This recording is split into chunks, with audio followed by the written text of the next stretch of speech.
Deborah Gordon has never raised venture capital, never pitched a Series A, never read Reid Hoffman's Blitzscaling, and never sat through a Y Combinator demo day.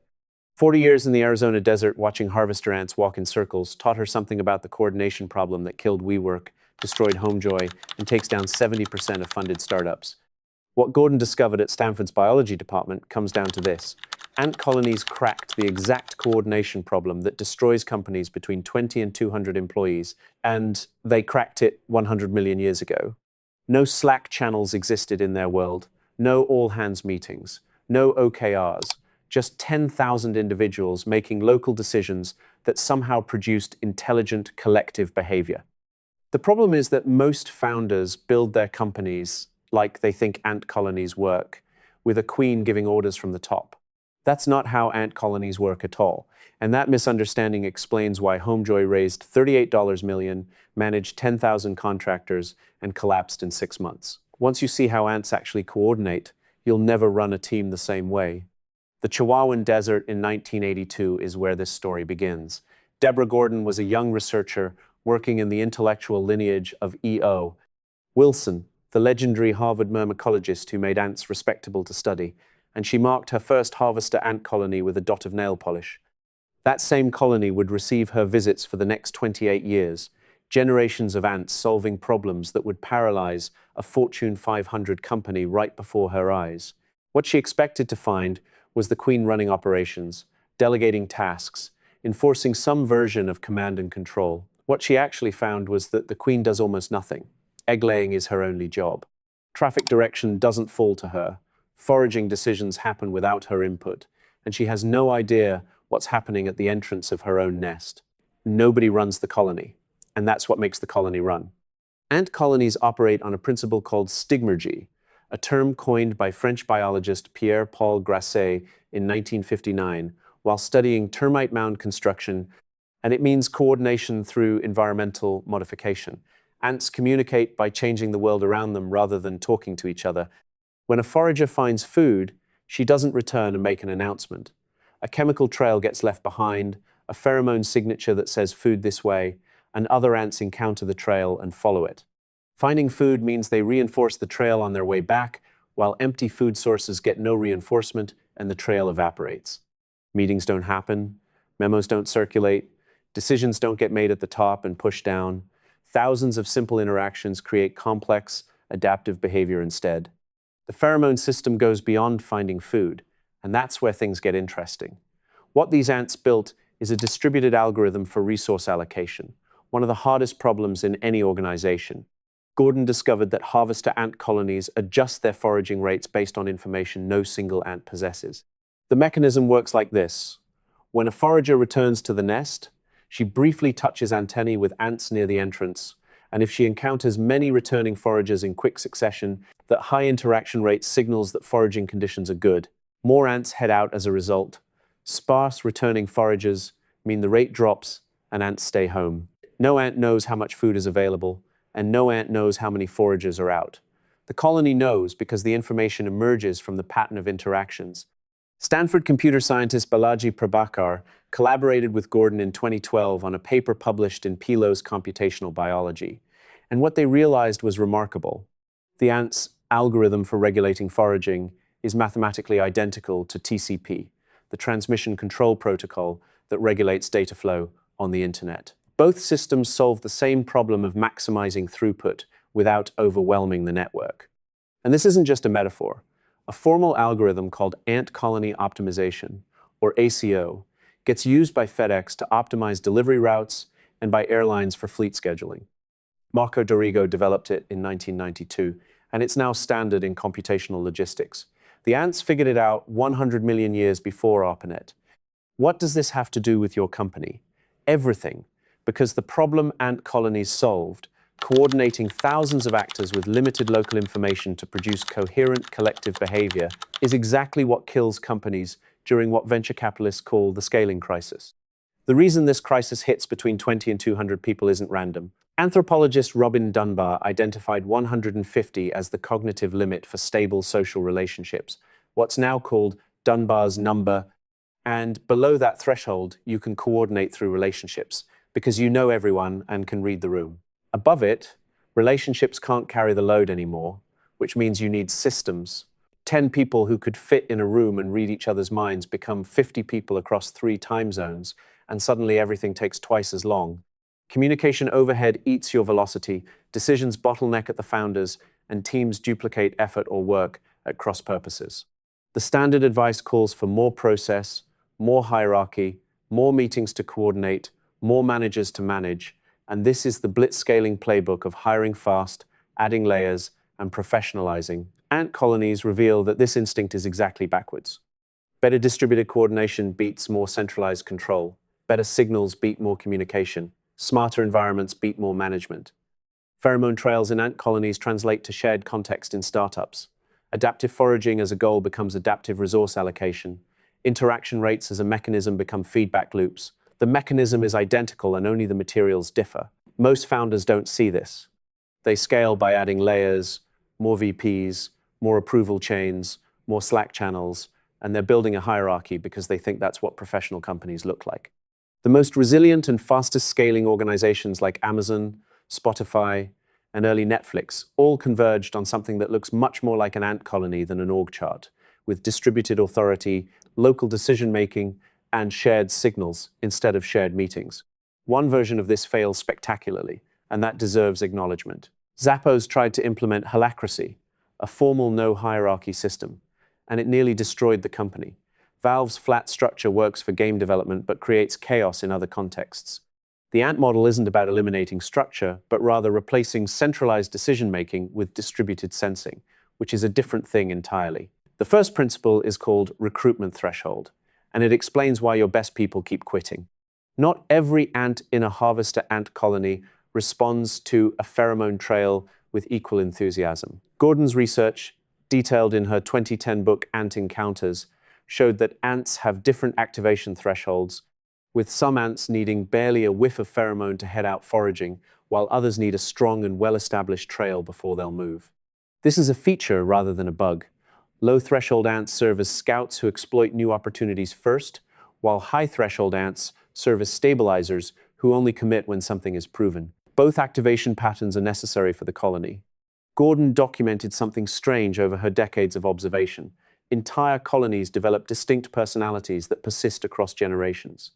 Some colonies are consistently aggressive foragers, while others stay conservative, and young colonies tend to be more aggressive, while mature colonies get cautious. The parallel to startup life cycles is hard to miss. Your team members have different activation thresholds too. Some people need minimal signal to pursue a new initiative, while others need strong evidence before they'll commit energy. Most founders treat this like a personality flaw and wonder why everyone isn't as fired up as them, or why Sarah needs so much convincing. A team where everyone shares the same threshold is fragile. All low-threshold people means you chase every shiny opportunity and never finish anything, while all high-threshold people means you miss emerging markets while waiting for certainty that never comes. The companies that navigate scaling crises understand this distinction. Stripe's early engineering culture explicitly balanced what they called pirates, the low-threshold and high-autonomy explorers, with Navy, the high-threshold and process-oriented stabilizers. Neither group was better because the organization needed both activation patterns. Most founders make the mistake of hiring for culture fit, which usually means hiring people with their own threshold. A low-threshold founder fills the company with other low-threshold people and then gets baffled when version 2 never ships because everyone's already chasing version 4. Ant colonies self-regulate this naturally through age-based task allocation, but startups have to design for it deliberately. Map your team's activation thresholds, make sure you have representation across the spectrum, and stop treating high-threshold people like they lack vision because they're your colony's stability mechanism. The second principle is negative feedback dominance, and it explains why your growth metrics are lying to you. Ant colonies don't actually optimize for finding food, which seems counterintuitive at first. What they optimize for is not wasting effort. The pheromone system works as a failure dampener rather than a success amplifier. Trails that stop producing fade away, foragers that return empty don't recruit others, and the colony's primary signal isn't "this works," but rather "stop doing that." Gordon calls this negative feedback dominance, and the system is tuned to eliminate bad paths faster than it reinforces good ones. Colonies become remarkably resilient as a result because they don't double down on dying food sources, don't send more foragers into traps, and fail cheap while pivoting fast. Most startups are instrumented in the opposite way. Growth metrics get tracked, along with monthly active users, revenue, and conversion rates, all positive signals. Numbers going up get celebrated while numbers staying flat get rationalized. What probably isn't getting tracked is abandonment rate by feature, engineering hours per failed initiative, the ratio of experiments killed to experiments shipped, or the paths that lead nowhere. Instagram almost didn't exist because of this problem, but not for the reason most people think. The original product was Bourbon, a complicated check-in app with photo features bolted on, and by conventional metrics, it was growing with users signing up. What most Instagram pivot stories miss is this. Kevin Systrom and Mike Krieger didn't just ask what's working, they asked what's not working and needs to die. That question represents negative feedback dominance rather than iteration. The same algorithm that tells ant colonies to abandon empty food sources told them to abandon 90% of bourbon. Looking at what users weren't touching revealed that 90% of features were dead weight, and users came for photos while ignoring everything else. Elimination of what wasn't working, rather than amplification of what was working, took 8 weeks to rebuild. The result was a billion-dollar acquisition. Amazon's famous two pizza teams work on the same principle of small teams with clear ownership and fast feedback loops. Something not working produces an immediate and local signal with no escalation required, and the trail just fades. Companies that scale successfully aren't the ones that accelerate fastest, but the ones that cut losses fastest, which requires instrumenting for failure rather than just success. If you can't answer what you stopped doing this quarter with specifics rather than vibes, your feedback system is broken and you're foraging on dead trails. The third principle is interaction rate regulation, and it explains why your stand-ups aren't working. The TCP-like algorithm that Gordon and Prabhakar discovered has a deeper insight beyond ants adjusting foraging based on how often they encounter returning ants. The ants aren't communicating content at all, just rate. No information gets exchanged about what was found or where. A brief antennal contact says only that this ant exists and is returning. The density of those contacts measured in interactions per minute tells the colony whether conditions are good. Most startups think about communication in profoundly different terms. Content gets communicated through detailed Slack messages, comprehensive stand-ups, and exhaustive status reports. The assumption is that more information produces better coordination. Gordon's research suggests something else. Organisms coordinating at scale don't share information, but rather signals about system state. Researchers at the Santa Fe Institute call this the difference between complicated and complex systems. A complicated system like a Boeing 747 can be understood by understanding all its parts, while a complex adaptive system like an ant colony, an immune system, or a scaling company can only be understood through the patterns of interaction between parts. The practical difference is massive. Information-rich communication doesn't scale, which explains why your stand-ups take an hour when your team hits 15 people, why your Slack channels become unreadable, and why everyone's always in a meeting. Signal-rich communication does scale. Amazon replaced meetings with written memos, not because memos contain more information, but because they force signal clarity. GitLab's all-remote culture works with 2,000 employees across 65 countries, not because everyone knows everything, but because the systems they built, including public issue trackers, recorded decisions, and transparent OKRs, create ambient awareness of system state. Spotify's squad health checks function as interaction rate signals. Teams don't report everything they're doing, but instead report a few health indicators like whether they're releasing when they want to or not. The information is sparse while the signal stays clear. The actionable shift is to stop asking your teams, "What did you do?" and start asking, "How is this going?" The first question demands content and takes forever, while the second question surfaces signals and takes minutes. Your colony doesn't need ants describing their journeys, but rather needs to know how often foragers are returning. The fourth principle is task allocation plasticity, and it explains why your best performers keep getting overloaded. Ants in harvester ant colonies don't have fixed jobs. A forager today might do nest maintenance tomorrow, with task allocation staying fluid and driven by demand signals rather than permanent assignments. Gordon discovered a catch, though. Ants are biased toward their recent tasks. An ant that foraged yesterday is more likely to forage today, not because of permanent specialization, but because recent experience lowers the activation threshold for that task. The colony benefits from this bias because experienced foragers are efficient foragers, but it creates a vulnerability. Relying on the same ants for the same tasks produces local efficiency but systemic fragility. And when your best foragers burn out or get eaten by lizards, suddenly no one knows the trails. Healthy colonies rotate task exposure deliberately. Young ants start on internal tasks while older ants gradually shift to riskier exterior work, and the colony maintains what's called response threshold diversity, meaning multiple ants can do any job even if some are better at it than others. This maps perfectly in startups to what risk managers call key person dependency, or what engineers call bus factor. Someone in your organization is probably your Stripe API person or the only engineer who can deploy to production. They're efficient and they get it done, which means you keep sending them work. GitHub called these knowledge silos. One senior engineer understood the entire permissions system, and when he left, 8 months went into rebuilding tribal knowledge. 8 months of engineering time disappeared because one ant knew all the trails. What you're building is a colony where critical paths run through single individuals. Companies that scale through this problem invest in deliberate rotation even when it's less efficient in the short term. Google's SRE model requires engineers to spend time on different systems. Amazon rotates engineers across teams, and Atlassian runs ship-it days where engineers work on unfamiliar code bases. All of this feels wasteful until your key person quits and the knowledge gap doesn't crater your roadmap. The worst version of this is founders who do everything themselves because it's faster. That makes you the burned-out forager heading into lizard territory, and when you go down, no one knows the trails. Redundancy isn't waste, but colony-level resilience. Nassim Taleb calls this anti-fragility, and in ant colonies, it's not a metaphor, but the same underlying mathematics, systems that get stronger from stress because they're designed for local failure and distributed recovery. The ant model does have failure modes, and true emergencies are the main one. When the building's on fire, distributed decision-making isn't what you want because you need someone to yell, "Get out." Ant colonies have this too, through alarm pheromones that override normal behavior and trigger immediate coordinated response. The problem is that most founders think everything's an emergency. Every customer request gets treated as urgent. Every competitor move requires immediate response, and every quarterly target becomes a crisis. When everything's an emergency, you default to command and control and lose the adaptive capacity that got you here. The art is knowing which situations need a queen and which need a colony. The insight Deborah Gordon spent 40 years extracting from the Arizona desert, tracking the same colonies across generations, documenting their behaviors, and collaborating with computer scientists to prove the mathematics, comes down to this.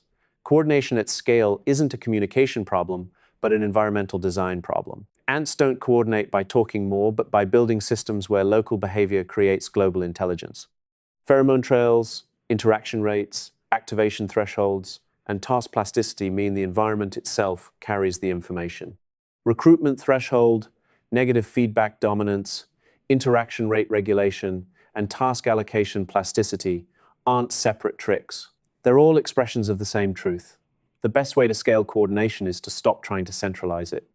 Researchers at the Santa Fe Institute, economists like Brian Arthur, and organizational theorists like MIT's Thomas Malone have been converging on this from different directions under the banner of collective intelligence. Getting smart behavior from simple agents doesn't require making the agents smarter, but making the connections between them more effective. Your job as a founder isn't to make better decisions faster, but to build systems where good decisions emerge from people acting on local information with clear feedback loops. The next time you're tempted to add a manager, ask yourself whether a better signal could solve the problem instead. The next time you schedule a sync meeting, ask yourself what environmental change would make the meeting unnecessary. The next time you feel the urge to control, ask yourself what the colony would do. The best companies aren't built by brilliant executives issuing brilliant orders, but like ant colonies with distributed intelligence, clear signals, fast feedback, and plastic specialization. The vocabulary for it just didn't exist for you until now. 100 million years of R&D happened with 0 board meetings, 0 pitch decks, and 0 performance reviews. The ants were onto something. Here's your colony test. Can your company function for 2 weeks if you disappear completely with no emails, no Slack, and no quick questions? If not, you're the queen who thinks she's running things, and the colony's more fragile than you realize. The difference between companies that scale and companies that shatter isn't how smart the founders are, but whether they built systems that are smarter than any individual, including themselves. Deborah Gordon's ants don't know they're brilliant because they don't need to. The brilliance is in the trails they leave behind. Next week, what slime mold networks know about supply chain optimization that McKinsey consultants don't?